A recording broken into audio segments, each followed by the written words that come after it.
time she landed on the music scene with her Afro-chic style and soulful voice, Siphokazi was already a bright young star. Jason met up with her at Gramadula's in Newtown, Johannesburg, to find out what makes the songbird tick.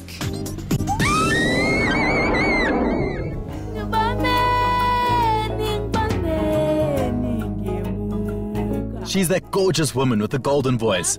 Yes, the name Siphokazi has become synonymous with soulful sounds, poignant lyrics, and sophisticated Afro-chic style.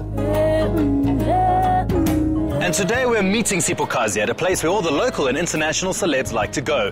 A restaurant that encompasses the true South African style of food making and a legend in its own time. The Gramadula's restaurant.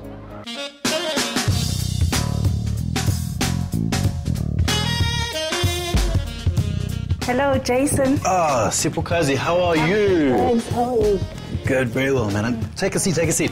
I've taken the liberty of ordering you some lunch. I hope you're hungry because this soup is fantastic. Yes, I am, and it looks very delicious. Oh, it is. Good afternoon. Hello. Afternoon. Welcome. Thank you. Here we go. That's mulligatawny. It's a nice Indian soup. Has its origins in India and it's British Raj.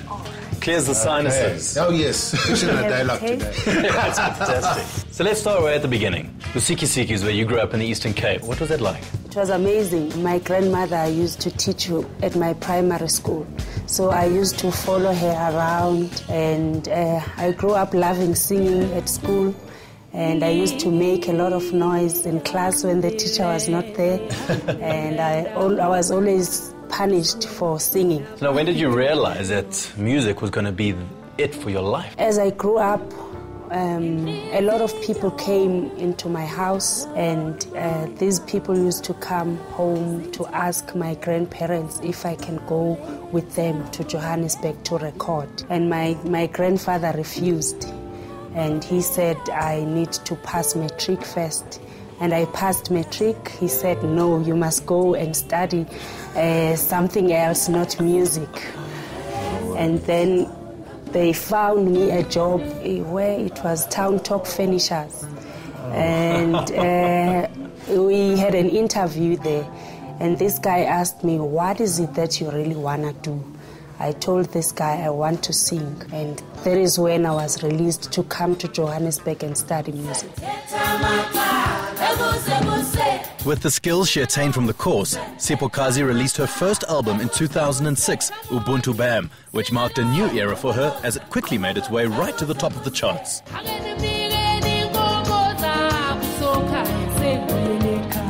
Let's talk about your first album, 2006, Ubuntu Bam. That skyrocketed. What was that like for you? It was overwhelming because it was my start, and all of a sudden things were up there. And your fans, I mean, out of the blue, suddenly you have thousands and thousands of fans all wanting your autograph. My goodness.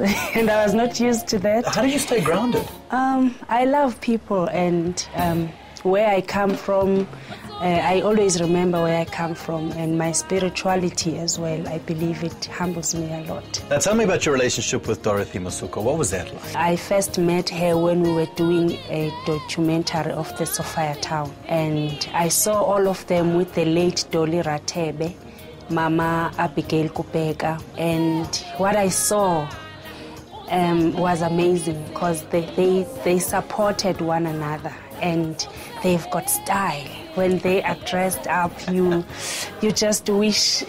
Just like you are today. I copied.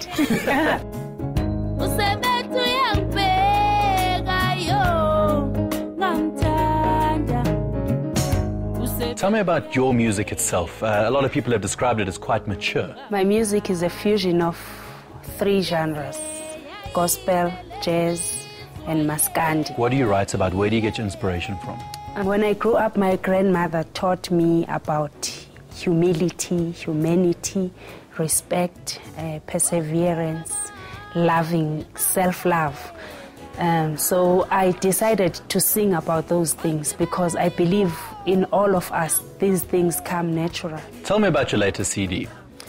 My latest CD is called Etembeni, Hope. With this album, I sat down and I thought of my life experiences, my inspirations and my challenges since I came into the industry. Something that people won't know about you? I mean, you got a lot of fans that know a lot about you, but something that would surprise them, what would that be? I'm a health fanatic. No. When I cook, I make sure there's one veg in the food. I don't eat anything without my veg.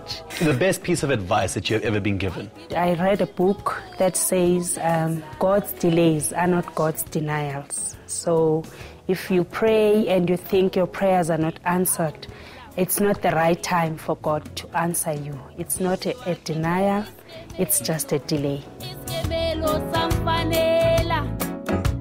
You know, it's been said many times that Siphokazi is so humble, it's hard to believe she's able to fill a stage with such a regal presence. But after meeting her today, it's very easy to see why.